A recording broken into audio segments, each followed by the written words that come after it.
오늘 하나님의 말씀은 나훔서 3장 8절로 13절입니다. 나훔서가 3장이 전부예요. 짧은 거죠, 길이가.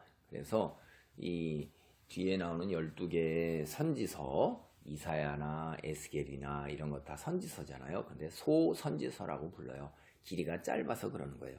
길이가 짧다고 해서 이사야서나 에스겔서만 못하다라는 건 결코 아니라는 것을 아셔야 돼요.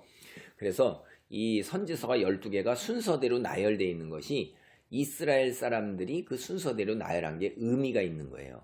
그 의미가 이제 이스라엘의 회복, 다음에 열방에 대한 심판, 이스라엘을 탄압하는 세상에 대한 심판, 그 심판이 이제 이스라엘을 탄압하고 힘들게 했던 나라, 그 나라가 이 나훔이 이 하나님의 선지자로 부름을 받던 이런 시절에 이게 아시리아예요. 이사야도 같은 때에 활동을 했습니다. 선지자 혼자서 활동하는 게 아니라 몇 명이서 같이 이렇게 활동한 걸 우리는 볼 수가 있어요. 그런데 이제 아시리아가 수도가 니느웨니까 니느웨에 대해서 이제 하나님의 심판과 니느웨가 어떻게 멸망되는가 하는 것을 얘기해서 아주 정말로 우리말로 별 볼 일이 없게 되는 상황을 이게 3장 8절로부터 13절을 얘기하고 있습니다. 8절입니다. 내가 어찌 노아몬보다 낫겠느냐. 그는 강들 사이에 있으므로 물이 둘렸으니 바다가 성루가 되었고 바다가 방어벽이 되었으며 구스와 애굽은 그의 힘이 강하여 끝이 없었고 붓과 루빔이 그를 돕는 자가 되었으나 그가 포로가 되어 사로잡혀갔고 그의 어린아이들은 길 모퉁이에 메어침을 당하여 부서졌으며 그의 존귀한 자들은 제비 뽑혀 나뉘었고 그의 모든 권세자들은 사슬에 결박되었나니. 8절에 나오는 이 노아몬이라는 도시가 이집트의 신 아몬이라는 이집트의 신이 있어요. 그래서 그 아몬이라는 이집트 신, 자기들이 섬기는 이집트의 신의 보호 아래에 있는 도시다라고 그런 뜻이에요. 그래서 이게 이집트의 정말로 엄청난 도시예요. 거의 1400년 동안 존속되면서 세상에다가 이집트가 오래된 나라예요. 아시리아보다도 더 오래된 나라죠. 왕조가 수십 개가 바뀌니까 그렇게 오래된 나라인데 그 오래된 곳에 그 도시로서 엄청나게 영화와 부귀를 누리면서 권력도 행사했던 거예요. 그리고 이게 요새예요, 요새. 니느웨도 강가에 있어갖고 강물이 이렇게 두르고 있었다고 말씀드렸죠. 그런데 이 테베는 니느웨보다도 훨씬 더 일찍 강 사이에 위치했어요. 그러니까 이쪽 저쪽으로 다 강물이 흐르면서 그 가운데 위치한 도시예요. 강물이 흘러가니까 어떡하겠어요. 그 배를 타고 건너가는 거 외에는 걸어서 갈 수가 없어요. 군대가 건너가기가 어렵다 이 말이에요. 병거가 건너가지 못해요. 기병이 건너가지 못해요. 보병이 건너가지를 못해요. 그러니까 그 요새를 갖다가 그 도시를 침략을 하려고 그러면 배를 타고 가야 되는 거예요. 배를 타고 오면 배 한 척이 침몰하면 그 속에 있는 사람 몽땅 다 물에 빠져 죽죠. 이게 쉽지가 않은 거예요. 그래서 이것이 현재 이집트의 수도가 카이로잖아요. 카이로에서 더 지중해 쪽으로 이렇게 쭉 올라가서 있어요. 그래서 이 폭이 800m나 되는 거예요. 그래서 여기에 나올 때 물이 둘렸는데 바다가 성루가 되었다는 얘기가 물의 폭이 800m라는 얘기는 한강이 얼마나 될까요, 여러분? 몇백 미터밖에 안 될 거예요, 길어야. 그거보다 서너 배 이상 긴 거예요. 그걸 어떻게 건너갈 수가 있어요? 한강도 우리가 못 건너가잖아요, 다리가 끊어지면. 그렇기 때문에 외적의 침입을 감히 엿볼 수가 없어요. 그리고 이제 한쪽 열린 쪽은 사막으로 둘러싸여 있어요. 그래서 동쪽으로 더 나가면 애굽에서 건넜던 홍해 있죠? 이스라엘 민족의 홍해가 펼쳐져 있는 거예요. 이집트 아주 안쪽으로 쑥 들어서 나일강 안쪽에 쑥 들어가 있는 이 도시를 아시리아가 정복을 한 거예요. 예수님 오시기 663년 전에 이 아시리아라는 나라가 이 테베 이 노아몬을 점령을 했어요.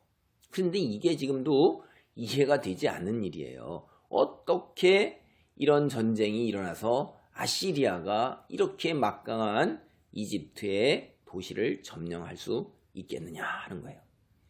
그래서 여기에 보면 9절에 구스라는 것이 6.25 때 우리를 도와줬던 에디오피아라는 나라가 있죠. 그 에디오피아와 그 옆에 있는 수단이라는 조그만 수단이라는 땅의 일부를 합한 주로 이제 에디오피아죠. 그래서 구스하면 여러분이 에디오피아하고 수단의 일부인데 아프리카에 수단이라는 나라가 있습니다.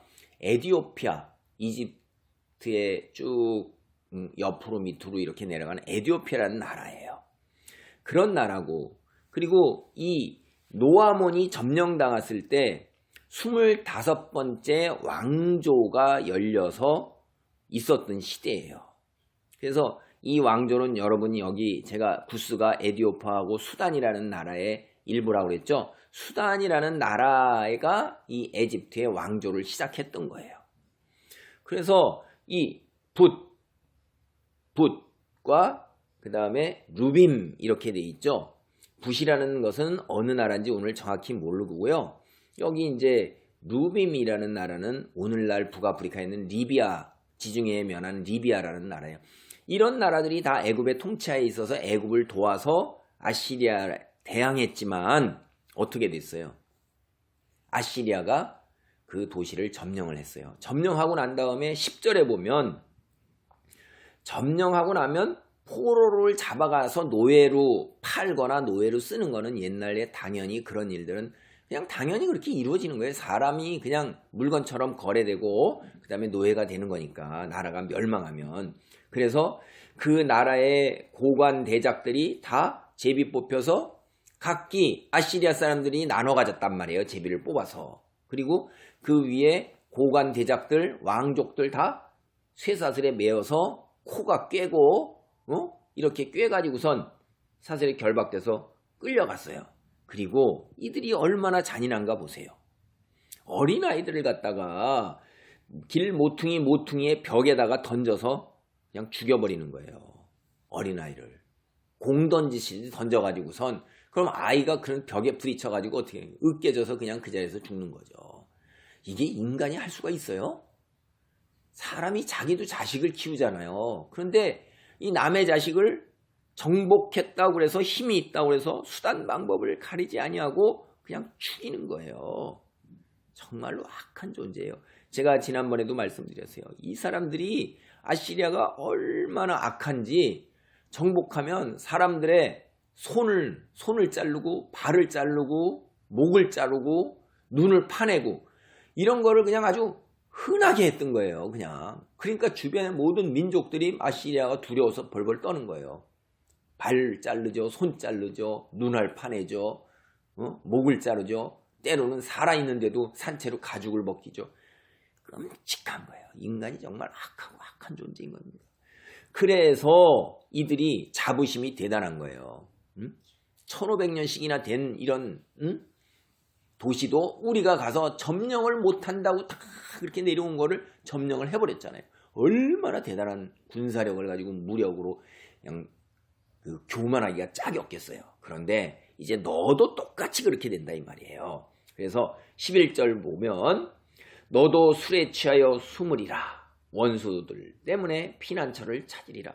너 이 사람들이 네가 정복한 이 한 나라를 얘기하는 건 이제 이집트만 예를 들고 그때 가장 강한 나라니까 아시리아에 대항할 수 있는 다른 나라는 말할 것도 없는데 다 술에 취하면 이게 어떻게 돼요?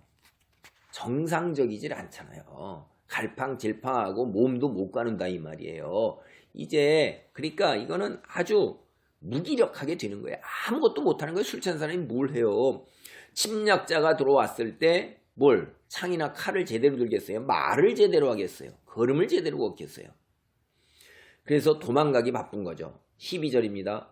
내 모든 산성은 무화과 나무에 처음 익은 열매가 흔들기만 하면 먹는 자의 입에 떨어진과 같으리라. 그러니까 아시리아의 수도인 니누에도 이 노아몬처럼 그 물에 둘러싸여 있고 점령할 수 없다고 내려온 그런 거예요. 그리고 곳곳에 영토 곳곳에 다 요새가 있을 거 아니에요. 산에는 다 성을 쌓아서 산성을 만들고. 그런데 이게 무화과나무 처음 익은 열매는 힘이 없어요. 매달려 있는 게. 우리가 나무를 흔들면 툭 치면 힘없는 열매들은 어떻게 하는가? 우수수수수 떨어지죠. 그러니까 너는 내가 만든 요새 성이라는 것은 헛되다 이거예요. 무기력하다, 힘이 없다, 그냥 무너진다는 거죠.